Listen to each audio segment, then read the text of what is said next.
The most independent people in the world are often just terrified children who grew up and realized that nobody was coming to save them. Think about the last time you ghosted someone for days, not because you were busy, but because the sheer energy required to form a response felt like moving a mountain.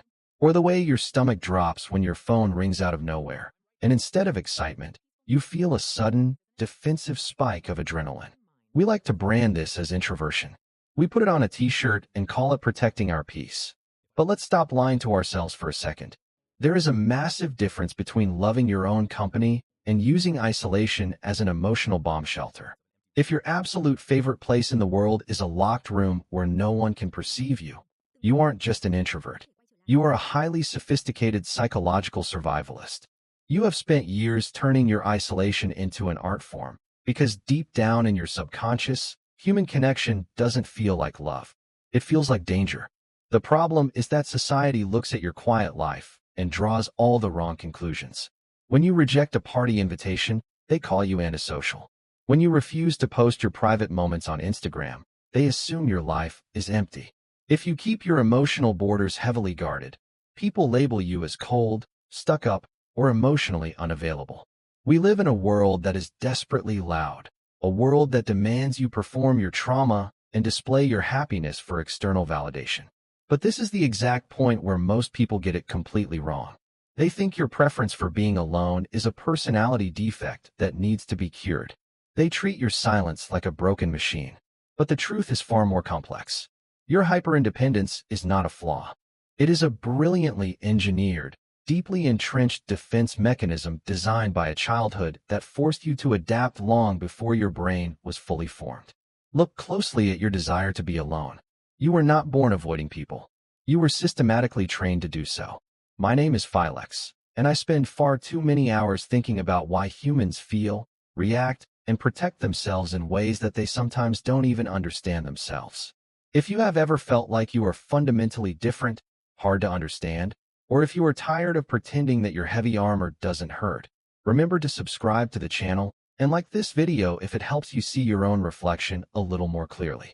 To understand why you crave the silence of an empty room today, we have to look at the exact moment your emotional concrete was poured. In developmental psychology, everything circles back to how safe we felt with our primary caregivers.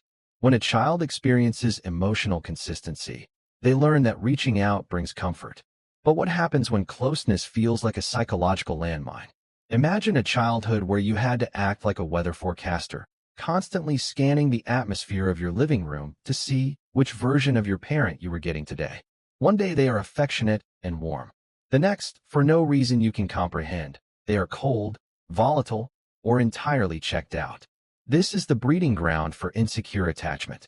When love is unpredictable, a child's brain does not view connection as a prize.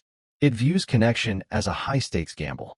You quickly learn that the closer you get to someone, the higher the probability of getting burned.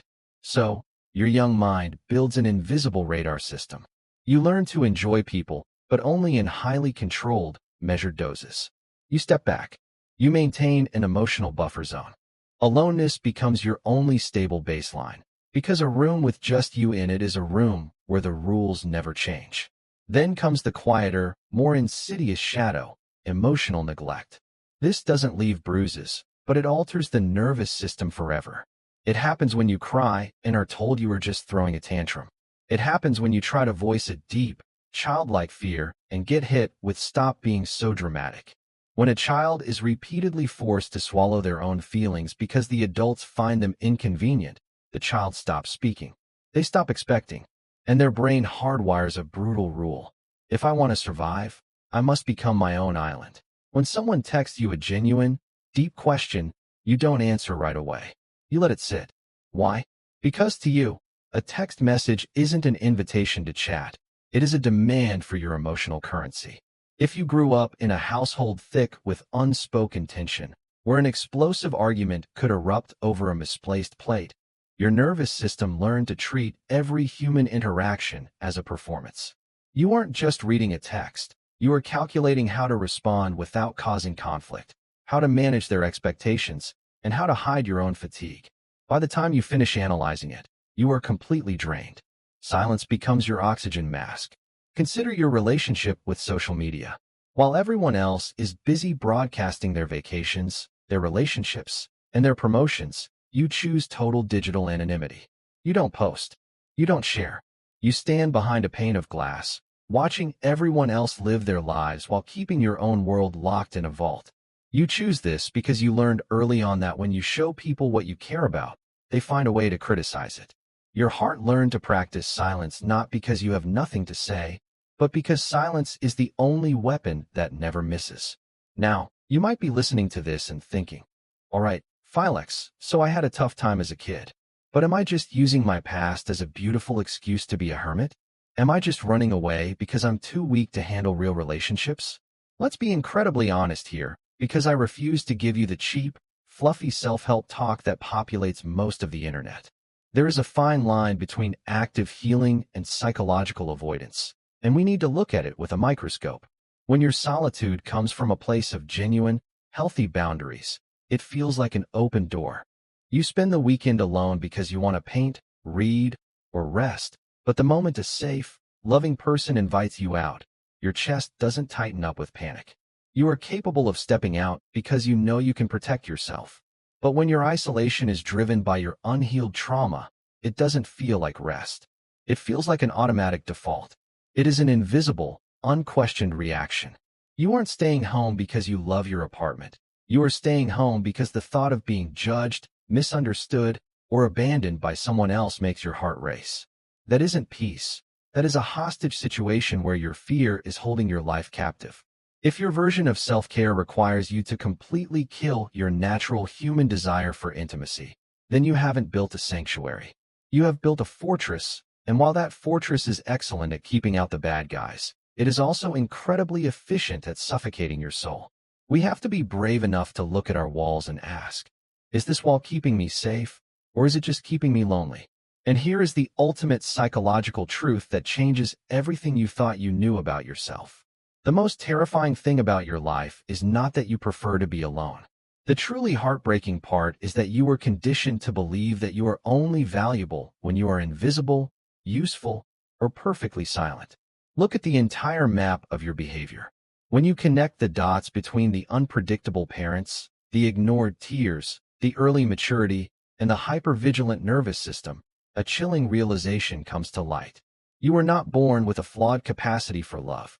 Your mind did exactly what a brilliant, protective system is designed to do. It adapted to your environment. At some point in your childhood, staying completely hidden felt 1,000 times safer than being rejected. It felt safer than being dismissed. It felt safer than trusting someone only to watch them walk away. You are not broken. You are not a cold, detached machine that doesn't know how to connect. You are an emotional athlete who learned how to survive a marathon with no water, and you did it by relying entirely on the strength of your own legs. But here is the trade-off we can no longer ignore. The very same shield that saved your life when you were 10 years old is the exact thing that is starving your life now that you are an adult. When you become so good at not needing anyone, you accidentally lock out the people who are actually capable of loving you. You spend your life as an observer, watching the messy, beautiful world through a window, too terrified to unlock the front door. So how do you start opening that door without your nervous system completely falling apart? Not by forcing yourself to go to parties or suddenly becoming an extrovert, but through very small, very specific moves. First, the next time you feel the urge to cancel plans, try this before you hit send on that "sorry, I can't make it" text. Sit still for 60 seconds and ask yourself one question. Am I actually tired, or am I scared? Real tired feels heavy throughout your body, like you genuinely don't want to talk to anyone. Scared looks different. Your heart speeds up. Your brain starts running scenarios. What if I say something stupid? What if they find me boring? What if I don't know how to act normal? Both feelings can look identical from the outside, but they need completely different responses. Just learning to tell them apart is already the first step. Second, stop playing all or nothing. You don't have to choose between disappearing completely or cracking yourself wide open in front of someone. If a friend texts to check in and you don't have the energy to respond properly, don't let it sit there for 3 days. Send back one line. I'm running pretty low on social energy right now, but I saw your message. I'll reach out this weekend. That takes about 8 seconds. It keeps the connection alive without draining what little fuel you have left. Third, learn to read your own body. There is a real difference between genuine peace and numbness. Genuine peace feels loose. Your breathing is easy. You are not braced for anything. Numbness feels different. Your shoulders are tight. Your chest is slightly heavy. It feels like you are waiting for something to go wrong. Next time you are alone and feeling fine, actually check. Is this fine? Or is this frozen? Once you learn to tell the difference, you'll stop calling numbness peace. And finally, this week, let one person help you with something small, not something big. Maybe you let a coworker grab you a coffee. Maybe you tell someone you trust, "I've been really worn out this week." No long explanation after it. "No, but I'm okay now." Just say it and see what happens. Every time you let someone witness a small piece of you and the world doesn't collapse, your brain registers that. Slowly, it starts learning something it should have been taught a long time ago. Connection doesn't always mean danger. You are not defective. You are not cold. And you are not difficult to love. You are someone who learned, very early, that needing people could be dangerous. So you became quiet. You became useful. You became low maintenance. You became the person who never asked for too much, because asking once taught you what disappointment felt like. But that version of you was never the real you. It was the protected you. And maybe healing does not mean becoming loud, social, or endlessly available. Maybe healing simply means this. One day, you are alone in your room, and it no longer feels like hiding. It feels like rest. You deserve solitude that feels peaceful, not lonely. You deserve relationships that feel safe, not exhausting. You deserve a life where your silence is a choice, not a survival response. Because you were never too distant. You were just trying not to get hurt again. And now, slowly, carefully, one small door at a time, you can come back.